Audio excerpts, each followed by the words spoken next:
Oven.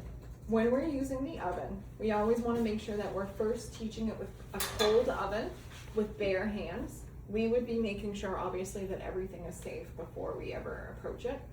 But we would be making sure that it, can you imagine this is on, that it is cold. We want to check to make sure that it's empty. We're going to check to make sure that I prefer to teach with just one rack. Obviously, some families need 2 racks. One rack is just obviously easier to identify because you're just finding one. Okay. Best practice for a right-handed person would be that my left hip is up against the counter and I'm remain planted in that way. I would keep my hand on the counter and I'm opening up the oven all the way with my right hand. And then with my right hand, and my left hand's on the counter, I'm either looking for the rack with my hand by starting at the top of the oven and trailing down to find the rack and then pulling it out. The other option would be that I use something called a rack jack or an oven rack push-pull, where I'm locating the top of the rack, going down till I find the rack and pulling it out with the rack. I would then get rid of this rack jack. I would then pick up the pan that I'm baking. Again, my left hip is still up against the counter. And with both hands, I'm going downwards to the rack. I'm putting my left hand back on the counter.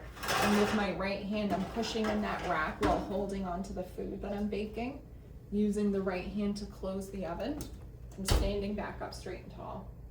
And why I do it this way is I want to remain planted, remain oriented.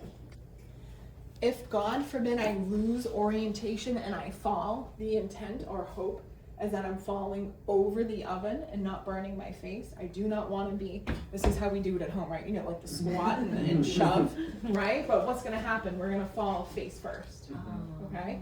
If I lose orientation, hopefully I'm going to go back or forward and I'm not going to burn my body. My body's protected. When I'm looking for the rack, some people prefer to look with their hand. It feels more grounding. You can have rack covers, rack guards. They sell those on Maxi, Amazon. They're not essential. Obviously, when we're doing this for real, we're wearing 2 oven mitts. Yes, 2, even though my left hand's not really participating. Just in case I lose orientation and I fall, I want both hands to be protected. When I'm reaching, I'm only using my right hand because my forearm is the farthest away. If I do one of those backhand shenanigans with my left hand, my left forearm is very close to the the oven, and I could burn myself. That's why if I'm right-handed, I'm only using my right hand to push. So if I was looking for this rack again, I would locate it, pull it, grab. This is when I add my left hand in, pulling it up, putting it on the stovetop because I know the stovetop can handle the heat, replanting my hands, pushing in the rack, and closing the oven. The oven rack push-pull is a fine method. There is a notch at the front designed to push in the rack. I've seen more accidents with that than helpful because people go to push, push, push, and they slip. So using the hand is better, but if people are anxious around putting their arm into a hot oven, this is where that white cane of the oven comes into play.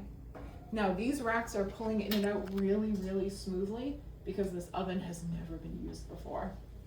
Okay, this will likely not be how your oven works at your client's home. That is how you utilize an oven safely and instruct using an oven safely.